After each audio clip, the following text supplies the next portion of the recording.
Saudara-saudari terkasih dalam Kristus, hari ini Sabtu 15 Januari 2022 dalam Pekan Biasa Pertama Tahun C. Bacaan dibawakan oleh Margareta Yvonne, Mazmur dilantunkan oleh Patrick Richard, dan renungan ditulis oleh Stefanus Joko Triantoro. Selamat menekuni Sabda Allah.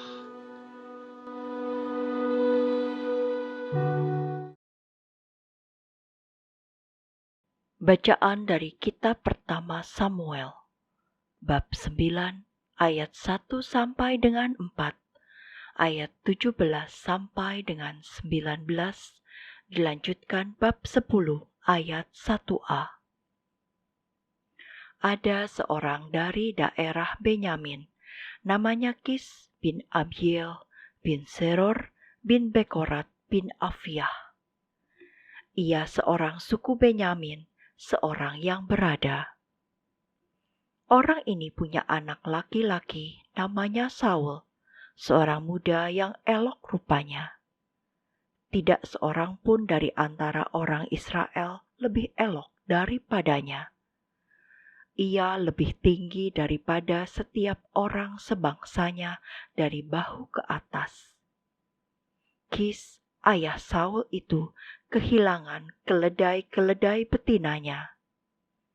Sebab itu berkatalah Kis kepada Saul anaknya, "Ambillah salah seorang bujang, bersiaplah dan pergilah mencari keledai-keledai itu."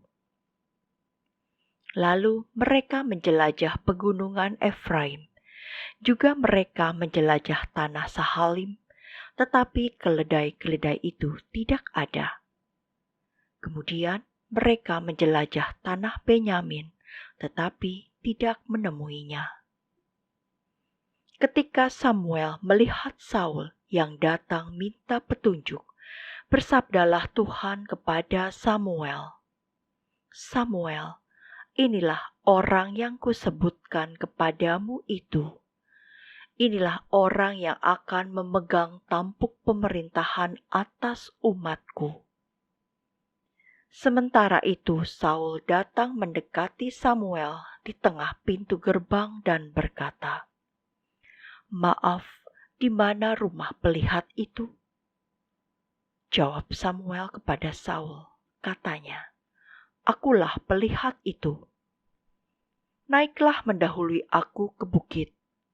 Hari ini kamu akan makan bersama-sama dengan daku.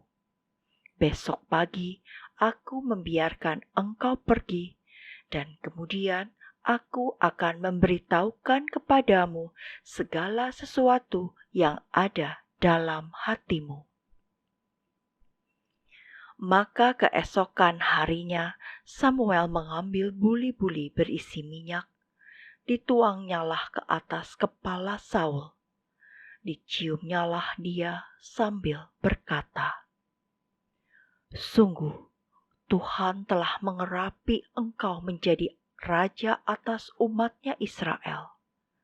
Engkau akan memegang tampuk pemerintahan atas umat Tuhan, dan engkau akan menyelamatkannya dari tangan musuh-musuh di sekitarnya."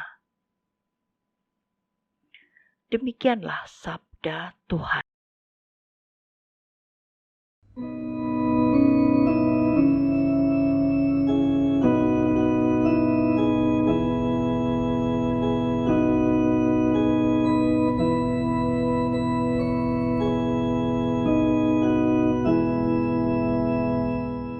Ya Tuhan, karena kuasa-Mu lah Raja bersukacita.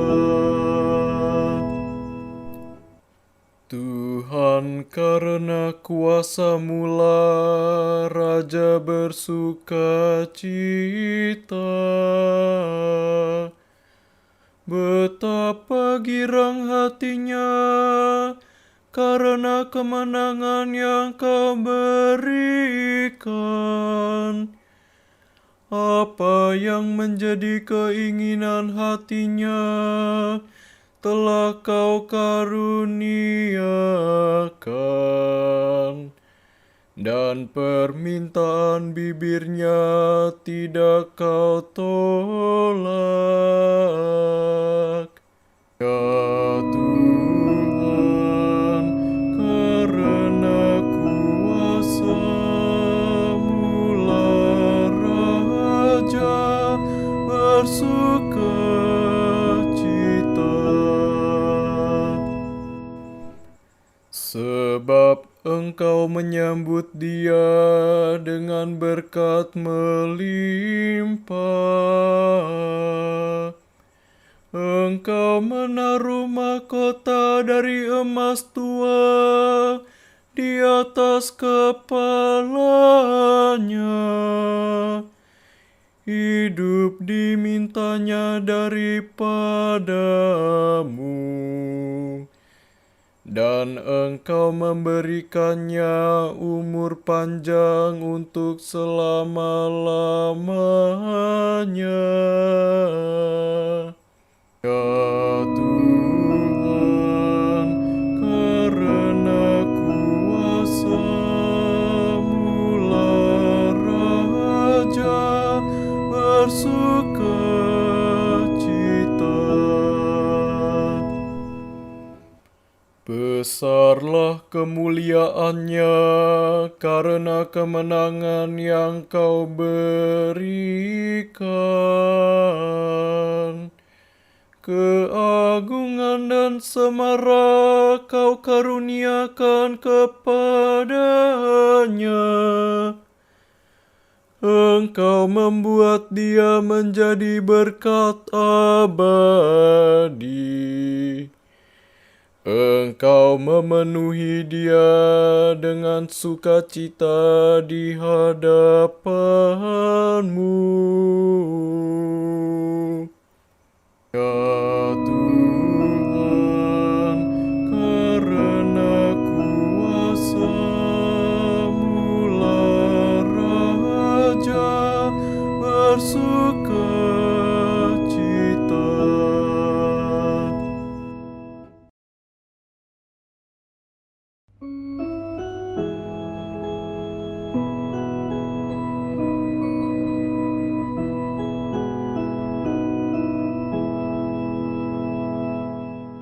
Haleluya, haleluya, haleluya. Tuhan mengutus aku mewartakan Injil kepada orang yang hina dina dan memberitakan pembebasan kepada orang tawanan. Haleluya, haleluya, haleluya.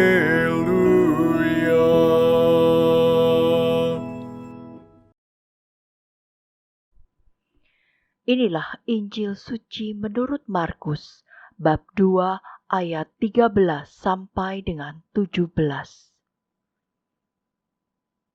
Sekali peristiwa, Yesus pergi ke pantai Danau Galilea, dan semua orang datang kepadanya. Yesus selalu mengajar mereka. Kemudian, ketika meninggalkan tempat itu, ia melihat Lewi anak Alfeus duduk di rumah cukai. Yesus berkata kepadanya, "Ikutlah aku." Maka berdirilah Lewi, ia mengikuti Yesus. Kemudian, ketika Yesus makan di rumah Lewi, banyak pemungut cukai dan orang berdosa makan bersama dengan dia dan murid-muridnya, sebab banyak orang yang mengikuti dia. Waktu ahli-ahli Taurat dari golongan Farisi melihat bahwa Yesus makan bersama dengan pemungut cukai dan orang berdosa, berkatalah mereka kepada murid-muridnya, Mengapa gurumu makan bersama dengan pemungut cukai dan orang berdosa?"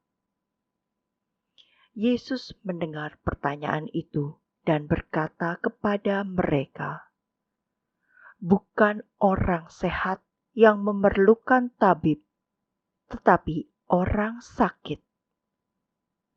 Aku datang bukan untuk memanggil orang benar, melainkan orang berdosa." Demikianlah sabda Tuhan.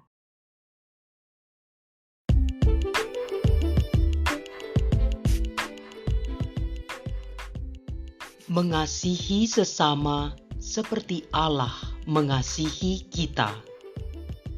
Renungan dibawakan oleh Sirila Cahyoyanti.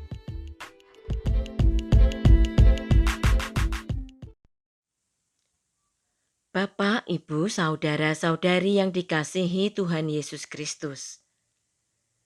Kita sering menghakimi atau membeda-bedakan orang menurut penampilan, kekayaan, pendidikan, cara hidup, dan berbagai pembedaan lainnya. Kita enggan mendatangi teman-teman kita atau orang-orang yang sedang mengalami kesulitan dalam kehidupan mereka, atau karena perbuatan-perbuatan dosa mereka. Karena kita takut atau memang kita tidak tahu apa yang harus kita perbuat untuk menolong mereka. Bagaimana kita bisa membantu mereka kalau kita tidak tahu apa yang sebenarnya terjadi pada mereka? Mendekati mereka saja kita tidak mau. Bukan orang sehat yang memerlukan tabib, tetapi orang sakit. Sabda Yesus. Aku datang bukan untuk memanggil orang benar, melainkan orang berdosa. Yesus datang dengan penuh kasih untuk melayani, menolong, dan menyembuhkan kita umatnya yang sedang sakit karena dosa. Yesus merangkul para pendosa seperti pemungut cukai. Adalah sebuah tindakan yang dilandasi oleh kasih Allah. Jika kita memilih untuk menjauhi sesama yang berbuat dosa, justru Allah datang merangkul orang-orang berdosa untuk diselamatkan. Sebab bagi Allah, semua orang berharga dan bernilai. Dan Allah mencintai semua orang tanpa melihat apakah orang itu baik ataupun jahat. Apakah manusia itu suci atau berdosa? Allah mendatangi mereka yang berbuat dosa karena Allah merasa kehilangan mereka. Seperti seorang gembala yang kehilangan dombanya. Bapak, Ibu, saudara-saudari yang dikasihi Tuhan Yesus Kristus. Apakah kita sudah merasa benar, tidak berbuat dosa, sehingga kita tidak memerlukan pertolongan Allah? Tidak, kita tidak pernah luput dari dosa dan pasti memerlukan sentuhan kasih Allah. Yuk, mari kita menyambut kasih Allah dengan bertobat dan melaksanakan perutusannya. Di mana ada orang yang sakit, menderita, kesanalah kita diutus olehnya untuk mengunjungi, menyelamatkan, menyembuhkan dan meringankan beban penderitaan mereka. Marilah kita senantiasa siap sedia, terbuka terhadap aneka panggilan atau penugasan yang ditawarkan kepada kita. Sebagai pelayan, marilah kita melayani saudara-saudara di sekeliling kita yang membutuhkan uluran tangan kita. Marilah berdoa. Allah Bapa Pencipta dan Penyelamat manusia, Yesus Putramu telah Kau urapi untuk menyampaikan sabda penuh cinta kasih kepada semua orang. Bimbinglah kami Semoga kami dapat memenuhi perutusan sabdanya, agar kami dapat menemukan keselamatan kekal bersamanya. Kemuliaan kepada Bapa dan Putera dan Roh Kudus, seperti pada permulaan, sekarang, dan sepanjang segala masa. Amin.